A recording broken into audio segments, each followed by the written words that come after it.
Hello दोस्तों, स्वागत है आप सभी का। जैसे कि हम लोग चर्चा कर रहे हैं कि गुरुदेव का जो गोचर है वो विभिन्न लग्नों में क्या प्रभाव दिखाता हुआ नजर आ रहा है। इसी श्रृंखला में अगर हम आगे बात करें तो आज हम चर्चा करेंगे मकर लग्न को लेकर, कैप्रिकॉर्न असेंडेंट को लेकर। सबसे पहले आपको अपनी कुंडली के अंदर दो तीन चीज़ों पर ध्यान रखना है। पहली कंडीशन ये कि आपकी कुंडली में ये जो पहला भाव है वहाँ पे 10 नंबर की राशि लिखी होगी। अगर नहीं तो दूसरी कंडीशन ये उन लोगों पे लागू हो सकता है जिनकी ये 10 नंबर की राशि कहीं भी लिखी हो लेकिन उसमें चंद्रमा की मौजूदगी हो। जब चंद्र राशि की हम स्थिति में बात करते हैं तो वहाँ पर ज़्यादातर चीज़ें हमारे मनोस्थितियों को दर्शाने लगती हैं, जबकि लगन से होने वाली चीज़ें हमारे मटेरियल लाइफ के ऊपर इफ़ेक्ट करती हैं। अब सबसे पहली चीज़ ये कि गोचरीय प्रभाव जब हम देख रहे हैं तो किन चीज़ों को साथ साथ ध्यान रखना है। सबसे पहली चीज़ तो आपको जो ध्यान रखना है वो रहेगी आपकी कुंडली में दशा किस ग्रह की चल रही है, क्योंकि जिसकी दशा चल रही है, जिसका आधिपत्य चल रहा है, जिसका शासन चल रहा है, कहीं ना कहीं चीज़ें उसके अंतर्गत ही चलेंगी। अब दशा के बाद दूसरे मेजर फैक्टर पे हम ये देखेंगे कि क्या स्पेसिफिकली गुरु की दशा चल रही है। अगर स्पेसिफिकली गुरु की दशा चल रही है तब इस गोचरीय प्रभाव में आपके ऊपर ज़्यादातर चीज़ें लागू हो जाएंगी। लेकिन अगर मान लीजिए गुरु की दशा नहीं चल रही, उस स्थिति में क्या इसका प्रभाव नहीं पड़ेगा? तो इसका प्रभाव पड़ेगा, लेकिन आपके लाइफ के अंदर इस समय उसके जुड़े हुए जो डोमिनेटिंग एरियाज हैं उससे उतना ज़्यादा इफेक्ट नहीं नजर आता। दशा में इस बात को सबसे ज़्यादा इंपॉर्टेंस देते हैं कि एक्चुअल में क्या चल रहा है। जब एक्चुअल में जो चल रहे हैं ग्रह वो अपने असर को उस समय ज़्यादातर दिखा रहे होते हैं, जबकि बाकी के ग्रह गोचर जो कि दशा में नहीं चल रहे वो भी जीवन को किसी न किसी रूप में परिवर्तित करने की कोशिश करते हैं। तो यहाँ पर पहली कंडीशन आपको दशा पे ध्यान रखना है, और इसके रिजल्ट के लिए हम बात कर रहे हैं तो इंटेंसिटी जुपिटर की दशा वालों को ज़्यादा मिलेगी। इसके साथ साथ जब हम इन दशाओं में देखते हैं तो हमारे को चाहिए विषोपक बल। अगर ग्रह के पास बल है तो फिर वो अपनी दशाओं में जो भी रिजल्ट्स करना चाहता है वो कर सकता है। अब ये ऐसा कोई ज़रूरी नहीं कि हर जगह हर ग्रह का बलवान होना ही अच्छा हो। कुछ जगहों पर कुछ चीज़ें कमज़ोर हो जाएं, वो हमें ज़्यादा सपोर्ट करती हुई नज़र आती है। तो यहाँ पर भी हम इस चीज़ को देखें, गुरुदेव जो है वो इस लगन में एक तो बाहर चिंताओं के घर के स्वामी हैं, खर्चों के घर के स्वामी हैं, और साथ ही साथ तीसरा यानी साहस, पराक्रम, डॉक्यूमेंटेशन, कम्युनिकेशन के स्वामी हैं। अगर मान लीजिए यहाँ पे गुरुदेव अत्यधिक बलवान हो जाए तो क्या स्थिति बनेगी? 12वें के स्वामी का जितना ज़्यादा बल बढ़ेगा जीवन में उतने ही ज़्यादा या तो खर्चे बढ़ा देगा वो, या फिर मानसिक चुनौतियाँ बढ़ाने लग जाता है। तो अगर बल के हिसाब से यहाँ पे गुरु सिर्फ न्यूट्रल होना चाहिए। न्यूट्रल से मतलब हो गया एक ग्रह स्वस्थ अवस्था में हो तो 90 से 100 तक की उसकी स्ट्रेंथ मानी जा सकती है। वहाँ तक रहेगा तो वो अपने कारक तत्वों को यानी कि ज्ञान, संतान और जीवन में ऑप्टिमिज्म जो कि गुरुदेव देते हैं, इन तीन चीज़ों को मेंटेन रख पाएगा। अगर ग्रह बल में कमज़ोर पड़ गया तो उस स्थिति में ज्ञान में कमी, संतान के कोई बहुत ज़्यादा सुख ना प्राप्त होना, और आपकी काफ़ी मेहनत के बाद भी आपको जो एक एक्सपेंशन मिलना चाहिए, लोगों के बीच में आपका जो विस्तार होना चाहिए वो रुक जाता है। इस चीज़ को ध्यान रखिएगा, क्योंकि ये गुरु के कारक तत्व हैं। जब गुरु कमज़ोर हुआ तो उसके कारक तत्व कमज़ोर पड़ जाएंगे, उस लिहाज से वहाँ पर देखना है। लेकिन क्या इसका अत्यधिक बलवान होना अच्छा होगा? तो वो भी नहीं होगा, क्योंकि अगर ये अत्यधिक बलवान हो गया तो बाद में घर के स्वामी होने की वजह से या तो खर्च बढ़ा सकता है या फिर मानसिक चिंताएं दे सकता है। तीसरे का स्वामी होकर बलवान हो रहा है तो आपके अंदर अदम्य साहस जरूर उत्पन्न करेगा। उस पॉइंट से देखेंगे तो पॉजिटिव है। इसलिए इस बात को ध्यान रखिएगा कि दोनों चीज़ें मिक्स होती हैं, कुछ अच्छी कुछ बुरी। अब आगे चलते हैं। हमने यहाँ तक समझ लिया कि इसमें बल है और सामान्य मात्रा का बल होना चाहिए। अत्यधिक बलवान ये हमारे लिए उल्टा नुकसान कर देगा। अब कंडीशन क्या कि गुरुदेव का जो गोचरी प्रभाव है वो शुभ भाव से हो रहा है। तो जब शुभ भाव से हो रहा है तो हम ये मान के चलेंगे, अगर गुरु की दशा चल रही है और ऐसे स्थिति में ये पंचम भाव से गोचर कर रहे हैं जो कि पूर्व पुण्य का फल देने वाला भाव है, उस स्थिति में एक मनोरंजन, दूसरा संतान, तीसरी कंडीशन में अगर हम बात करें तो विद्या, इन तीनों का संबंध कहीं ना कहीं पंचम से है, हमारी बुद्धि के साथ है। उस स्थिति में गुरुदेव का यहाँ से गोचर जीवन के अंदर, एक तो शिक्षा के अंदर, एजुकेशन के अंदर, एक संतान के अंदर, और साथ साथ प्रेम हो या मनोरंजन हो, इन चीज़ों को किसी न किसी रूप में अपने साथ लेकर चलने की कोशिश करेंगे अगले 1 साल की अवधि तक। अब इसमें क्या पॉजिटिव और क्या नेगेटिव, तो देखिए पहला एस्पेक्ट हम देखें तो हमें ऐसा दिखाई देता है कि 12वें का स्वामी अपने से 6-8 का संबंध बना रहा है, जो कि थोड़ा शुभ होगा। क्यों? क्योंकि चिंताओं को देने वाले भाव से चिंताओं का स्वामी दुश्मनी ले रहा है, तो चिंताओं को बढ़ाने की जगह कम करता हुआ नजर आएगा। पहला प्लस पॉइंट है। पराक्रम भाव का स्वामी अपने से 3 घर आगे जाके पराक्रम में बैठ रहा है, तो यहाँ पे जीवन में बार बार थोड़े ऐसे हालात उत्पन्न हो सकते हैं जहाँ आपको किसी प्रकार से कोई कम्युनिकेशन में या अपने आस पड़ोस के साथ, क्योंकि तीसरा भाव है, या फिर छोटी यात्राओं में इसमें थोड़ा सा आपको साहस पराक्रम दिखाना पड़े। त्रिकोण में बैठने के कारण चीज़ें नेचुरली डेवलप होती हैं, वो आपके लिए एक प्लस पॉइंट माना जाएगा।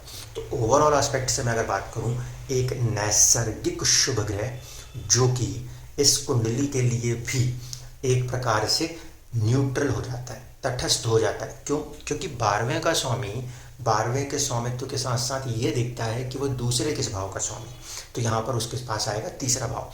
तीसरा भाव जो है वो जीवन में धीरे धीरे करके आगे उन्नति हासिल करने वाले स्थितियों को दर्शाने में से एक भाव है, जिसे हम कहते हैं, एक होता है त्रिषणाय और एक स्थिति हम लेते हैं जहाँ पे जैसे जैसे ग्रह आगे अपनी स्थिति को बढ़ाता है, दशा को बढ़ाता है, वैसे वैसे वो शुभत्व की तरफ भी ले जाने की कोशिश करता है। तो क्योंकि ये तीसरे भाव का स्वामी 3, 6, 10, 11 इन भावों के स्वामी जो होते हैं, ये आपको लाइफ में एकदम से कुछ भी नहीं देते। ये पहले आपको थोड़ा सा एक स्ट्रगल दिखाते हैं और स्ट्रगल दिखाने के बाद जीवन में किसी प्रकार की उन्नति की तरफ लेके जा रहे होते हैं। इस स्थिति को ध्यान में रखते हुए समझिएगा कि 12वें का स्वामित्व तो वो थोड़ा सा पीछे रखेगा, इवन तो वहाँ उसकी मूल त्रिकोण राशि है, लेकिन तीसरे भाव के दम पर वो आपको धीरे धीरे करके आपके पराक्रम के साथ आपको जीवन में उन्नति प्रदान करने की कोशिश करेगा। शिक्षा के क्षेत्र के अंदर अगर हम बात करें, पॉजिटिव साइड कहेंगे। चुनौती अगर मैं यहाँ पे सिर्फ लूँगा तो उस बात को लेकर कि संतान का कारक है उस भाव में जाकर पीड़ित स्थिति में आ रहा है, तो संतान संबंधित चीज़ों से थोड़ा सा सावधान होना पड़ेगा। शिक्षा संबंधित और प्रेम संबंधित चीज़ों के लिए स्थिति कहीं ना कहीं सपोर्ट देती नजर आई। इसके बाद देखिए हम, तो स्थिति क्या है, गुरुदेव की जो दृष्टि है वो एक तो पड़ेगी भाग्य के ऊपर, और जहाँ कहीं पर भी गुरुदेव की दृष्टि पड़ेगी वो अच्छा ही माना जाता है क्योंकि उसमें शुभत्व है। तो एक प्रकार से केतु की मौजूदगी और उसके साथ साथ गुरुदेव की दृष्टि भाग्य को और नई उच्च शिक्षा को या किसी प्रकार के नए रिसर्च वर्क में जुड़े हुए लोगों को एक तरीके से सपोर्ट प्रदान करती हुई नजर आएगी, क्योंकि केतु जो है वो बारीकी है और गुरु की दृष्टि उस पर आ रही है। तो बारीकी से किस्मत के द्वारा या 9th हाउस हायर लर्निंग के द्वारा जीवन में कुछ और नए उन्नति के अवसर देखने को मिल सकते हैं। सबसे महत्वपूर्ण बात जो हो रही है वो ये कि जो 11वां भाव है उसके ऊपर एक तरफ से गुरु की दृष्टि है, एक तरफ से शनि की दृष्टि है और एक तरफ से राहु की दृष्टि, जो कि कहीं ना कहीं आर्थिक उन्नति के लिए देखा जाने वाला भाव है। और शनि गुरु जैसे 2 इम्पॉर्टेंट प्लैनेट्स लाइफ के अंदर या तो बड़े भाई बहनों से संबंधित या खुद के जीवन में दोस्तों अन्यथा आर्थिक उन्नति से जुड़े हुए किसी प्रकार के लाभ को दिखाने की कोशिश करते नजर आएंगे। शनि इस कुंडली में पहले भाव का स्वामी होता है, इसीलिए वो पॉजिटिव प्लैनेट के रूप में देखा जाता है। यह अलग बात है कि वो खुद एक निराशा का सूचक ग्रह लिखते हैं हम लोग, इस कारण से जीवन में चीज़ें थोड़ा सा देरी के साथ निराशा के साथ बनती है। लेकिन जहाँ कहीं पे भी फर्स्ट हाउस लॉर्ड देख रहा है उसकी कोई ना कोई इम्पोर्टेंस आवश्यक रूप से होती है। तो यहाँ पर शनि और गुरु दोनों की दृष्टि 11वें भाव पर होना किसी न किसी रूप में एक नए प्रकार से या आपको कुछ नए अवसरों को प्रदान करने की कोशिश करेगा, जिससे कि आप अपने नेटवर्क को कम से कम बढ़ा सकें। आर्थिक उन्नति के अवसर भी ये दे सकता है क्योंकि दूसरे भाव का स्वामी दूसरे भाव में बैठा हुआ है, जो कि हमारे एक पॉइंट ऑफ व्यू से देखा जाए तो संचित धन में वृद्धि का सूचक माना जाएगा। राशि और ग्रह देखें दोनों तो वो जीव तत्व को सपोर्ट नहीं करते, इसीलिए यहाँ पर आर्थिक उन्नति के अवसरों की बात ज़्यादा की जाएगी। दूसरी चीज़, सेकंड हाउस में बैठा हुआ है तो सेकंड हाउस में हम कुटुंब को देखते हैं। आपके फैमिली के अंदर किसी नए व्यक्ति मेंबर के जुड़ने की संभावनाएं भी रह सकती हैं। संतान के रूप में भी हो सकता है, वैवाहिक जीवन के अंदर एंट्री होनी हो तो उसके लिए भी हो सकता है। इस चीज़ को ध्यान रखिएगा। लेकिन विवाह और संतान दोनों में ही दशाएं इस प्रकार से होनी चाहिए जो या तो सप्तम को पंचम को जोड़ती हुई नजर आए। तो यहाँ तक की पहली कंडीशन हुई। अभी जो चुनौतियाँ हैं वो किस जगह पर आ रही हैं इसको भी देख लेते हैं। सबसे पहली कंडीशन, भाग्य में केतु बैठा है तो भाग्य के सहारे नहीं चल सकते, ठीक है। उसके अंदर खुद को थोड़ा सा ठहराव देना पड़ेगा, थोड़ी सी गहराई से सोचना पड़ेगा कि आखिरकार जो कुछ हो रहा है वो हो रहा है और इसे कैसे परिवर्तित किया जा सकता है। दूसरा पॉइंट जो ध्यान रखने वाला है वो ये कि शनि की दृष्टि जो है वो तीसरी दृष्टि जो चौथे भाव पे पड़ रही है, सातवीं दृष्टि जो है वो परिवर्तन अष्टम पे पड़ रही है। तो कहीं ना कहीं मन में चुनौतियां उत्पन्न करके, क्योंकि चौथा भाव बीच में इन्वॉल्व हो रहा है जो कि मन और मनोस्थिति दोनों को दर्शाता है। ऐसे स्थिति में मन के अंदर कई बार नेगेटिव पॉजिटिव दोनों प्रकार के ख्याल आएंगे। उनसे अपने आप को थोड़ा चुनौतियों के साथ बाहर निकालते हुए जीवन के अंदर जो बड़े उठापटक हैं, क्योंकि अष्टम पे शनि की दृष्टि और ये ग्रह जो है एक स्थान में आने पे कम से कम 30 साल का समय ले लेता है। इसलिए जीवन के अंदर ये जो कुछ परिवर्तन होने वाली स्थितियां नजर आ रही हैं, जिसमें गुरुदेव पीछे 1 साल तक बैठ के नेचुरली कुछ ट्रांसफॉर्मेशन दिखा रहे थे, अब उस ट्रांसफॉर्मेशन के उस परिवर्तन के जो रिजल्ट्स हैं उसकी तरफ आगे बढ़ने की स्थितियां कहीं ना कहीं जीवन में उत्पन्न होती हुई नजर आ रही है। इसीलिए दूसरे शब्दों में अगर हम बात करें तो 2 चीज़ें यहाँ पर हो सकती हैं। पहला, अगर कोई व्यक्ति जिसका विवाह नहीं हुआ है और वो वैवाहिक जीवन में उतरने की उम्र में है, उस स्थिति में ससुराल पक्ष के साथ जुड़ा हुआ जो भी कर्म है वो भी एक्टिवेट हो सकता है आने वाले कुछ समय अवधि के अंदर। क्योंकि यहाँ पे हम जो बात कर रहे हैं ये तकरीबन 13 महीने की अवधि को लेकर बात कर रहे हैं, कोई 2-4 दिन की अवधि की बात नहीं कर रहे। केतु की मूवमेंट भी उस हिसाब से होगी, गुरु की मूवमेंट उस हिसाब से है। इस कारण से जो लोग मैरिज के एजेस के आसपास हैं उनको मैरिज की अपॉर्चुनिटियाँ मिल सकती हैं। दूसरा, जो लोग रिसर्च वर्क के साथ काम करने की कोशिश कर रहे हैं उन्हें किसी प्रकार से रिसर्च में सक्सेस मिलने की संभावनाएं बनती हुई नजर आ सकती हैं।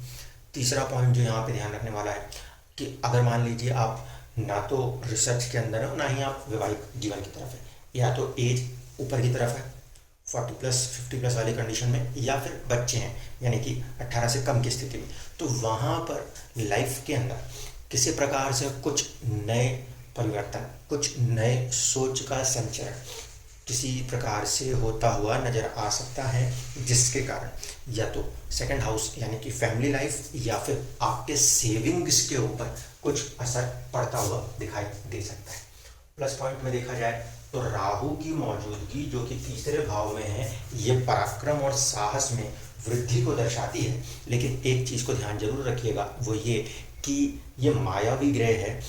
कोई भी फैसला जब कभी भी राहु तीसरे भाव से गोचर करता हो तो जल्दबाजी में नहीं करना, और कभी कोई भी डॉक्यूमेंटेशन जल्दबाजी में दस्तखत साइन नहीं करना है, क्योंकि राहु का काम है माया जाल क्रिएट करना।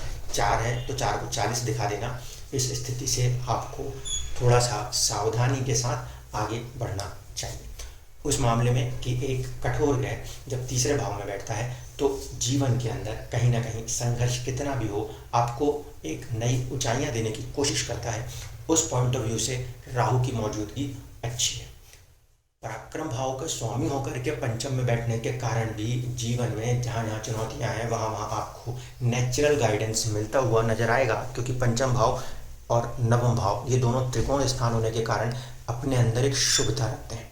तो आपको जीवन में परेशानियों का जो भी सॉल्यूशन चाहिए उसके लिए ये 1 साल की अवधि आपको अंतर्मुखी होने पर, क्योंकि केतु जो कि अंतर्मुखी ग्रह है, इंट्रोवर्ट प्लैनेट है, वो भाग्य में बैठा है। ऐसी स्थिति में बाहर की चीज़ों से अपने आप को उलझाने के बजाय अगर 1 साल की अवधि के अंदर व्यक्ति अपने अंदर झांक के खोजने की कोशिश करेगा तो पंचम भाव में बैठा हुआ गुरु और नवम भाव में बैठा हुआ केतु, ये दोनों के दोनों उनको पूरा सपोर्ट करते नजर आएंगे, जिससे कि लाइफ में आपके कोई भी चैलेंज चल रहा हो उसका सॉल्यूशन आप निकाल सके।